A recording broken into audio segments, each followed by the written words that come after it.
The applause inside the Manila International School auditorium faded as the host announced the next performer. And finally, we have Adrian Montemayor.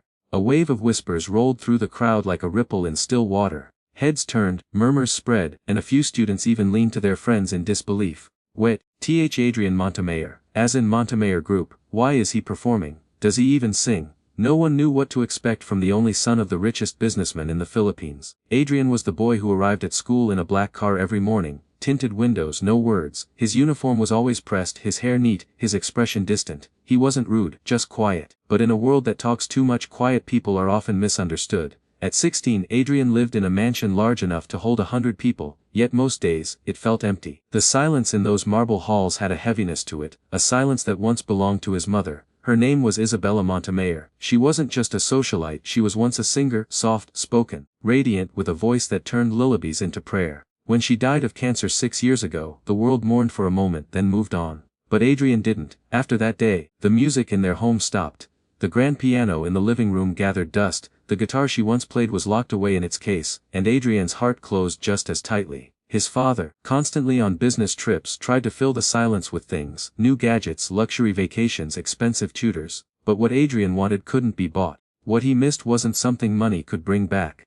It was the warmth of his mother's laughter in the kitchen, the gentle hum of her voice as she sang along to Hotel California on the radio. She used to tell him, music isn't just sound and act, it's emotion you can hear. But emotion was something Adrian had long buried. So when the school announced a charity concert for typhoon victims, students performing to raise funds, no one even imagined Adrian would care. Why would he? He had everything. Or so they thought. The sign-up sheet sat taped on the wall of the auditorium hallway for a week. Names filled up quickly: Ella, the class diva, Marcus, the guitarist who never missed a beat, and a dozen others. When the list was nearly full, Adrian passed by. His classmates laughed softly when he stopped. "You're not thinking of joining, are you?" one of them said. "This isn't a talent auction." Adrian didn't reply. He just picked up the pen, signed A. Montemayor, and walked away. That night, when he told his father he would perform, the older man barely looked up from his laptop. "A concert," he said absently. "If you need a professional coach, I'll call one.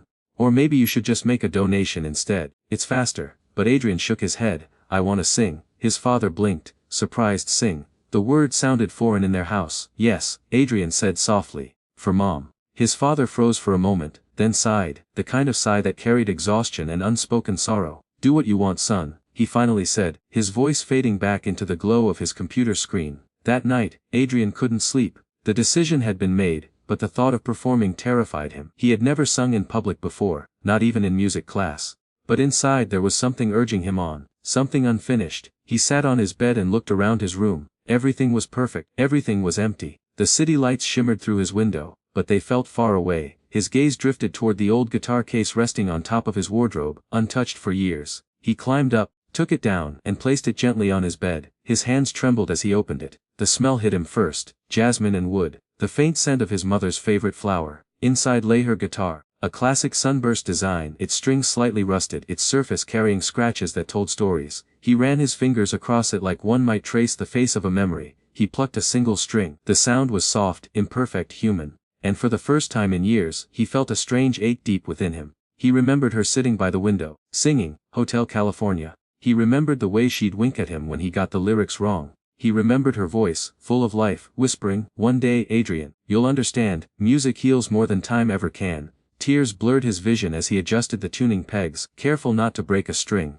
He strummed the first chords, awkwardly at first, then again, letting the melody echo through his empty room. The words came softly: "On a dark desert highway, cool wind in my hair." His voice cracked halfway through the verse, and he stopped, laughing quietly through his tears. It wasn't perfect, but it was honest. Hours passed unnoticed. Outside, rain began to fall, steady, gentle, as if the sky was singing with him. Inside, Adrian played until dawn. When the first light touched his window, he whispered, "I'll do it, Mom. For you." At school the next morning, everyone looked at him differently. The list of performers was finalized, and his name sat at the very bottom. Some students joked that he'd freeze on stage. Others speculated it was just a PR stunt, to make him look humble. But Adrian didn't respond. He carried his mother's guitar to the music room every day after class, practicing quietly, refusing help from anyone. The more he sang, the more he began to feel again. Each note carried a piece of her, and slowly, it pieced him back together. The night before the concert, he stood by his window once more, city lights twinkling below. He closed his eyes and whispered a prayer. not for success, not for praise but for courage. When he finally drifted to sleep, he dreamed of standing on stage, not as a billionaire's son, but as a boy singing to the stars, his mother's voice beside his own, and somewhere far beyond the noise of the city, perhaps she was listening. Tomorrow, the world would see a side of Adrian Montemayor no one had ever known, not the hair, not the quiet boy, but a son, singing from the place where love and loss meet. The night before the charity concert, Manila was wrapped in a gentle rain. Raindrops tapped against Adrian Montemayor's window like a metronome keeping time with his racing heart. Inside his room, the only light came from a small lamp that glowed amber over his desk, and the old guitar resting beside it. He had spent weeks practicing, but tonight felt different. The song no longer sounded like something from the radio, it felt like something alive, something that breathed with him, a thread connecting the past and present. He stared at the guitar, tracing the faded wood with his fingers. It had been his mother's most precious belonging. She used to say it wasn't just an instrument, it was a voice that never aged, never forgot. And now, after 6 long years of silence, Adrian was finally ready to let it speak again. He sat on the edge of his bed, guitar on his lap, and began strumming the opening chords of Hotel California. His fingers trembled a little, but he kept playing. On a dark desert highway, cool wind in my hair, the notes filled the room. Fragile but sincere. For a moment he imagined she was there again, his mother, Isabella, sitting beside him in her white dress, her long hair tucked behind her ear, smiling as she sang the harmonies. He closed his eyes and the memory unfolded so vividly it almost hurt. He was 10 again. The house smelled of cinnamon and rain. His mother sat by the open window, guitar in hand, singing softly while he did his homework. Every now and then, she'd stop and tease, "Anak, you're frowning too much. Even math sounds better when you smile." He'd roll his eyes and grin, pretending not to care. But secretly he loved those moments, her voice, her laughter, the way she made even the dullest evenings feel warm. Then came the days when she could no longer sing, when the house grew quiet, when her voice was replaced by the sound of hospital machines. The last time she held his hand, she whispered, "Adrian, promise me something. When life feels heavy, don't run from it. Sing through it. Music will always find you even when I can't." He promised, and then she was gone. For years, he kept that promise locked inside him, too afraid, too broken to open it. But now, sitting in the half-lit room, he finally understood what she meant. Music wasn't about perfection. It was about truth. He stopped playing for a moment and looked around his room. On the shelf were his trophies, medals, certificates, symbols of a life others thought was perfect. But none of them meant anything tonight. What mattered was the song, and the reason he was singing it. The charity concert wasn't just another school event for him. A typhoon had devastated one of the southern provinces months ago. The school had decided to raise funds for rebuilding. But when Adrian read the news, one line caught his attention: a small village in Leyte lost its only elementary school. Leyte, his mother's hometown. He remembered visiting it as a child, a humble coastal community where children ran barefoot, their laughter echoing through rice fields. His mother used to tell him, "This is where I learned to sing, Adrian. Not in big theaters but under the open sky." That memory struck him deeply. That's when he decided what he would do. He wouldn't just perform. He'd donate all the proceeds from his performance to rebuild that school, quietly, no announcement, no attention. Just an act of love, like his mother would have done. He picked up the guitar again and began playing slower this time, letting each note linger. Such a lovely place, such a lovely face. The lyrics spoke to him differently now. Hotel California wasn't just a song, it was a story about illusions, about being trapped in a world of appearances. And wasn't that his life too? People saw wealth, but never wondered about the loneliness that came with it. He sang to the empty room, voice shaking but growing stronger. "You can check out any time you like, but you can never leave." As he finished, tears blurred his eyes. He set the guitar down gently, resting his forehead against it. For the first time in years he cried, not out of pain, but release. After a while, he stood up and walked toward his closet. He pulled out his mother's scarf, a light cream fabric with tiny golden patterns. He wrapped it around the guitar's neck like a blessing. "Stay with me tomorrow," he whispered. "Help me sing." Outside, thunder rolled softly, followed by the scent of wet earth. He opened the window and let the cool air in. The city stretched below him, a maze of lights and rain, but up here he felt alone, free and strangely alive. He sat back down and took out a small notebook from his desk. On the first page, he began to write, "This performance is dedicated to my mother, Isabella Montemayor, who taught me that love is louder than grief, and music never truly dies." He folded the note and tucked it into the guitar case. Then a soft knock came at his door. It was his father. "Still awake?" the older man asked, stepping inside. He looked tired, always did. But tonight there was something softer in his eyes. "Couldn't sleep," Adrian replied. His father looked at the guitar, then at the scarf tied around it. For a moment, he said nothing. Then quietly, he walked over and placed a hand on his son's shoulder. "She would be proud," he said. His voice cracked on the last word. You know, she used to sing that song to me too, before you were born. Adrian's chest tightened. I want people to feel what she made me feel. His father nodded. Then don't worry about the stage. Just sing for her. It was the first time they had spoken like that in years. Not as a billionaire and his heir, but as two men who loved the same woman and missed her in the same quiet way.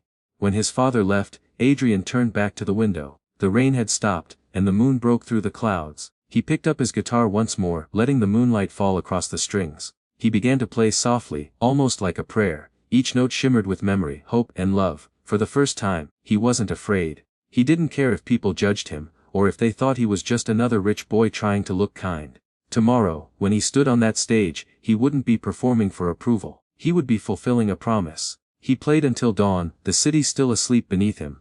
And as the first light of morning touched his face, he whispered, "Tomorrow they'll hear you, Mom, not me." The guitar gleamed in the light, and for a moment, it almost seemed to smile back. The Manila International School auditorium glowed like a small galaxy that night. Golden lights spilled across rows of polished seats filled with students, parents, teachers, and guests from the media. The annual charity concert had become one of the school's most anticipated events, a showcase of privilege and talent, where the children of diplomats, actors, and CEOs dazzled the audience with choreographed perfection. But tonight, all the whispers revolved around one name: Adrian Montemayor, the richest boy in the country, the one who never joined anything, the one who didn't talk to anyone. The rumors were louder than the music. Why is he performing? Did his dad buy him the slot?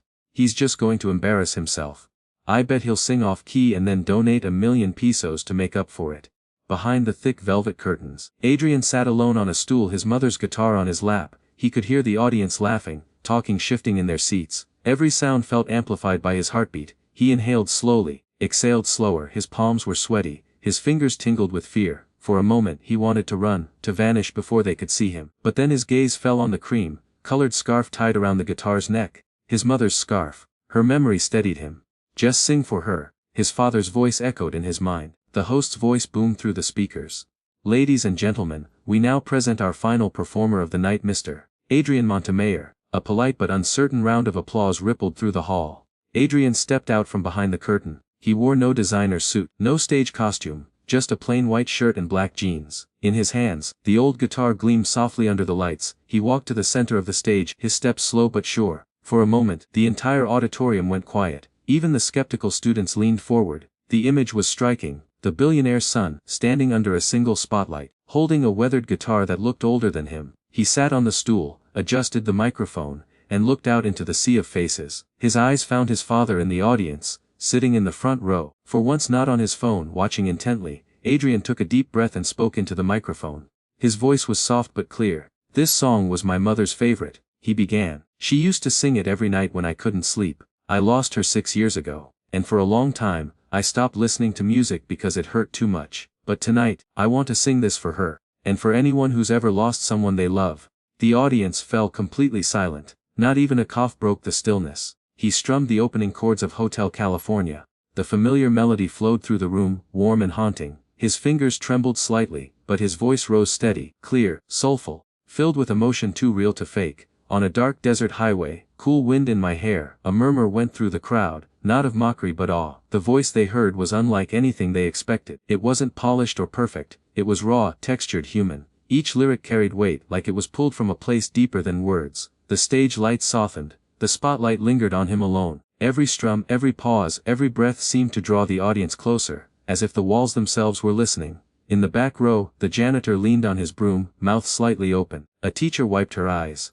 A student who had laughed earlier felt a lump in his throat. When Adrian reached the chorus, "Welcome to the Hotel California, such a lovely place, such a lovely face," his voice cracked slightly, but instead of faltering, it deepened. It was as if grief had turned into music. Halfway through, something shifted. The music stopped being just a song, it became a story. He sang not just of lost roads and golden hotels, but of memory and love, of what it means to hold on and let go. His eyes closed as he sang, and the audience could see his lips trembling, tears glinting in the corners of his eyes. His last verse came in a whisper, trembling but sure: "You can check out any time you like, but you can never leave." And then silence. He strummed the final chord, letting it linger. For a heartbeat, no one moved. Then slowly, someone stood up. A single clap echoed through the hall. Then another, and another. Suddenly the entire auditorium rose to its feet. The applause was thunderous, like a wave crashing over him. Some students had tears streaming down their faces. Even teachers who had known him for years looked stunned. Adrian blinked in disbelief. He had expected polite applause at best, maybe even pity.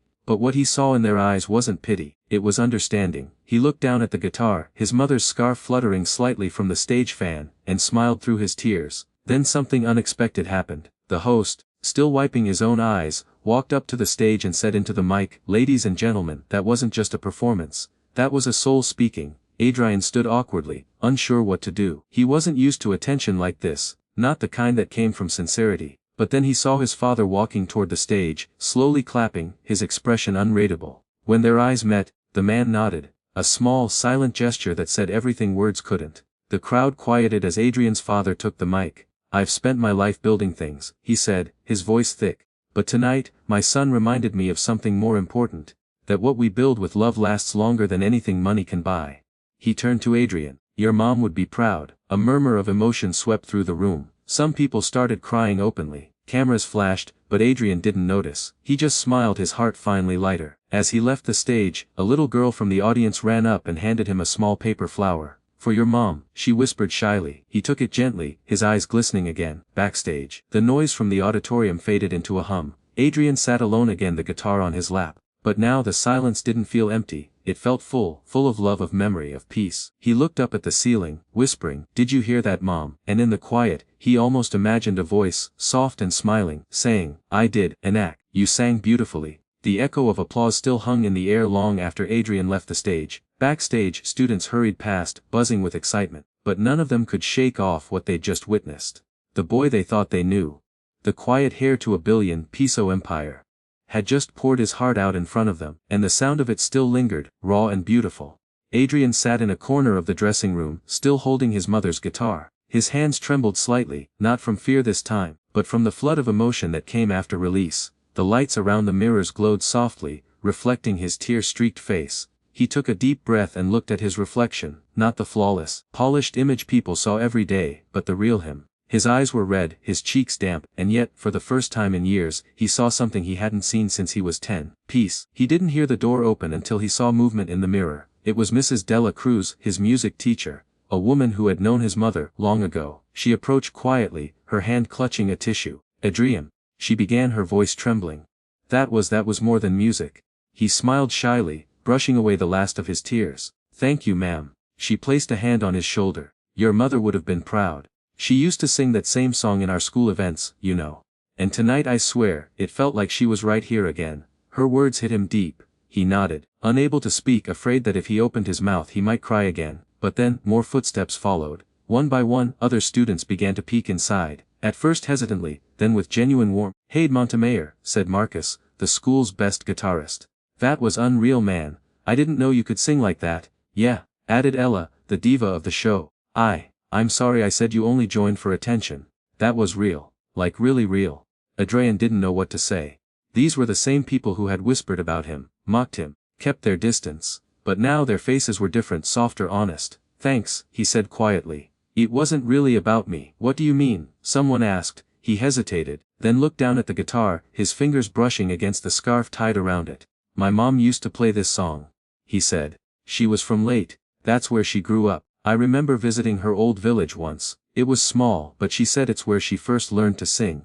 The students listened, spellbound. "When I heard about the typhoon that destroyed that area," he continued, his voice soft but steady, "I found out her old school was gone. So I decided that whatever money this concert raises, all of it, I wanted to go to rebuild that school." A stunned silence filled the room. Even Mrs. Dela Cruz covered her mouth. "Adrian," she whispered. "You mean?" "Yes," he nodded.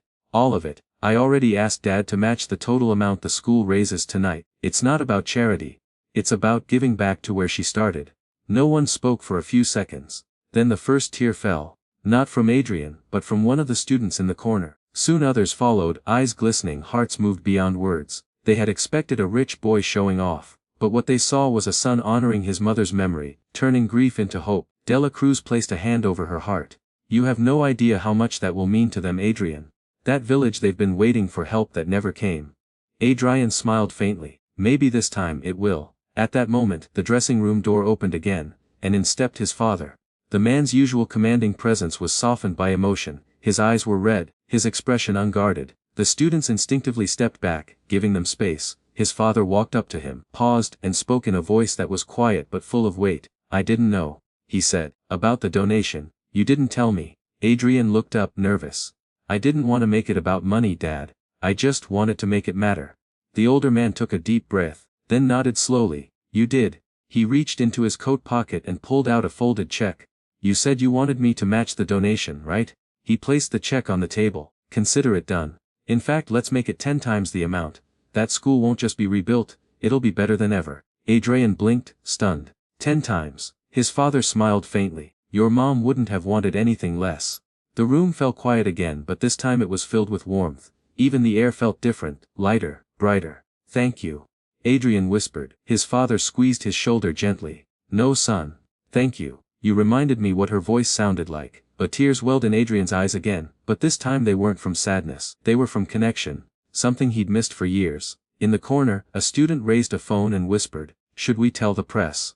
Adrian turned, shaking his head. "No, please don't. This isn't for headlines. Just let it reach the people who need it." Everyone nodded in agreement. It wasn't about publicity, it was about heart. A few minutes later, as people began filing out of the backstage area, the host approached with a cameraman. "Adrian, the crowd's still talking about your performance. Everyone's asking for an encore. Do you think?" Adrian smiled politely. "No, sir. I think I've sung enough for tonight." He looked down at the guitar again, gently running his thumb over the strings. The song already did what it needed to do. The host, touched by the sincerity in his voice, simply nodded and walked away. When the room finally cleared, Adrian and his father sat in silence. The distant sound of laughter and applause still echoed faintly through the walls. "Mom always said music can heal," Adrian said softly. "I think she was right." His father smiled. "She usually was." They both chuckled quietly, and for the first time since she passed, they laughed together, not to forget her, but to remember her in the best way possible. The school principal entered then, carrying an envelope. "Adrian, these are the final donation numbers from the concert." Adrian opened it, scanned the total, and his jaw dropped. The number was massive. Students, parents, and even local sponsors had donated after hearing his song. Some said his performance moved them to give more than they had planned. He looked at his father, speechless. The man smiled proudly. "Looks like your mother's voice still moves people. Even through you." Adrian looked at the envelope again and whispered, "Then let's send it home, to her hometown." And with that, something inside him settled. That night, as the lights of the auditorium dimmed and the stage crew packed away instruments, Adrian stepped back onto the empty stage for a moment. He stood under the spotlight, guitar in hand, and whispered into the darkness, "We did it, Mom." He played one soft note, just one, and it echoed through the hall like a prayer carried by light. For the first time, he felt that she wasn't gone. She was everywhere, in the song, in the laughter of those she helped, and in the hope that was about to rise again in the little village she once called home. The sun spilled gold over the horizon, kissing the waves of a small coastal village in late. The sound of hammers' laughter, and children's chatter filled the air, blending with the cries of seagulls circling above. What once stood as rubble and ruin was now reborn. A new school painted in colors of hope, sky blue walls, bright white doors and hand-painted sunflowers on every window. Adrian Montemayor stood at the edge of the newly paved path, the old guitar resting on his back, the same one his mother had played years ago. His crisp white shirt was rolled at the sleeves, a bead of sweat glistening on his temple, but he didn't mind. Around him, locals worked with cheerful hearts, fishermen, mothers, children, all helping prepare for the school's opening ceremony. There were no paparazzi here, no headlines about the billionaire's son. Here he was, just Adrian, a young man with a guitar, a heart full of love, and eyes that finally looked at peace. He watched as a group of children ran past him, laughing as they chased a paper kite. The youngest, a boy with messy hair and bare feet, stopped to wave. "Kuya Adrian, you're the one who sang that song, right? The one on TV?" Adrian smiled and nodded. "Yes, that was me." The boy grinned. "My mama cried when she heard it. She said it sounded like you missed someone." The words hit gently, but deeply. Adrian knelt down smiling. "I do, my mom, but maybe she can hear it up there." He pointed to the sky. The boy looked up too, his innocent eyes glimmering. A woman approached, the boy's mother, with a shy, grateful expression. "Sir Adrian, we just want to thank you. Because of your help, our children can study again. After the typhoon we thought it was over." Adrian shook his head softly. "Don't call me sir. I'm just glad I could help." But inside he was holding back tears. He remembered the first time he'd seen the images of this village. Destroyed homes, flooded classrooms, children clutching broken books. That was when he decided his performance at the charity concert wouldn't be just another act. Every peso raised from that night, along with his own savings, went straight into rebuilding this place. The village where his mother had grown up, the place she'd once taught children to sing under a mango tree. A gentle breeze swept through, carrying the faint scent of salt and flowers. A stage had been built near the beach, decorated with woven palm leaves and paper lanterns. A banner stretched across the top, "Welcome to the Montemayor Learning Center." But Adrian had insisted his name be smaller, almost hidden in the corner. As the ceremony began, the villagers gathered, clapping and cheering. The mayor gave a short speech, his voice booming through the borrowed microphone. "Today, we open more than just a building. We open doors to the future, made possible by the kindness of one young man who remembered his roots, even from the top." Adrian looked down humbled. He didn't do it for recognition. He did it for her, for his mother, and for every child who still dared to dream despite life's storms. When it was his turn to speak, he walked slowly to the microphone. The wind ruffled his hair, and for a moment he glanced at the sea, the same sea his mother used to sing beside. "Thank you," he began softly, his voice calm, sincere. "When I first sang Hotel California, I didn't know what would happen. I just wanted to remember my mom, to feel close to her again. But what happened after taught me something I'll never forget, that a song can heal more than one heart." He looked at the crowd, faces of hope, of gratitude. "This place, it's not built by one person, it's built by love, yours, mine, my mother's memory, and every person who believed that music can make the world kinder." The applause rose gently, but before it faded, he took the guitar from his shoulder. "If it's alright, I'd like to play it one last time, for her, and for all of you." The villagers fell silent, the ocean whispered behind him. Adrian sat on the wooden stool, fingers trembling slightly as he strummed the first familiar chords of Hotel California. But this time it sounded different, softer, more alive. His voice carried through the air like a prayer, mixing with the rhythm of the waves. The children sat cross-legged near the front, eyes wide. Mothers held their babies close. Even the old fishermen, their skin weathered by years at sea, wiped tears from their eyes. When Adrian reached the line, "You can check out any time you like, but you can never leave," he felt his throat tighten. It was as if his mother's voice was there too, harmonizing with him in the wind. He closed his eyes, smiling through the ache. The pain wasn't heavy anymore, it was light, gentle, almost like love itself. By the final chord, the crowd was standing, clapping, some even crying. But not because of the song, because of what it meant. A little girl came up with a tiny handmade flower crown. "This is for you, Kuya Adrian," she said shyly. "My mama said you built us a dream." Adrian knelt down, accepting it with teary eyes. "No," he said softly, "you all built it, I just brought a song." That evening, as the celebration continued, the villagers danced, laughed, and sang under the lantern lights. Adrian stepped aside, gazing at the horizon where the ocean met the sky. The sun had long dipped below the waterline, leaving streaks of violet and gold. He took the guitar once more and whispered, "We did it, Mom." A small butterfly fluttered past, landing briefly on the guitar's headstock before taking off again. Adrian smiled. He liked to think it was her, saying goodbye, or maybe thank you. As the night deepened, he joined the villagers again, singing and laughing freely for the first time in years. No cameras, no headlines, just people, just heart. The world had once seen him as the richest boy in the Philippines. But here, surrounded by love and laughter, Adrian finally understood. He wasn't rich because of what he had, he was rich because of what he could give. And as the waves carried the echoes of Hotel California across the sea, it wasn't just a song anymore, it was a promise, that kindness, no matter where it comes from, always finds its way home.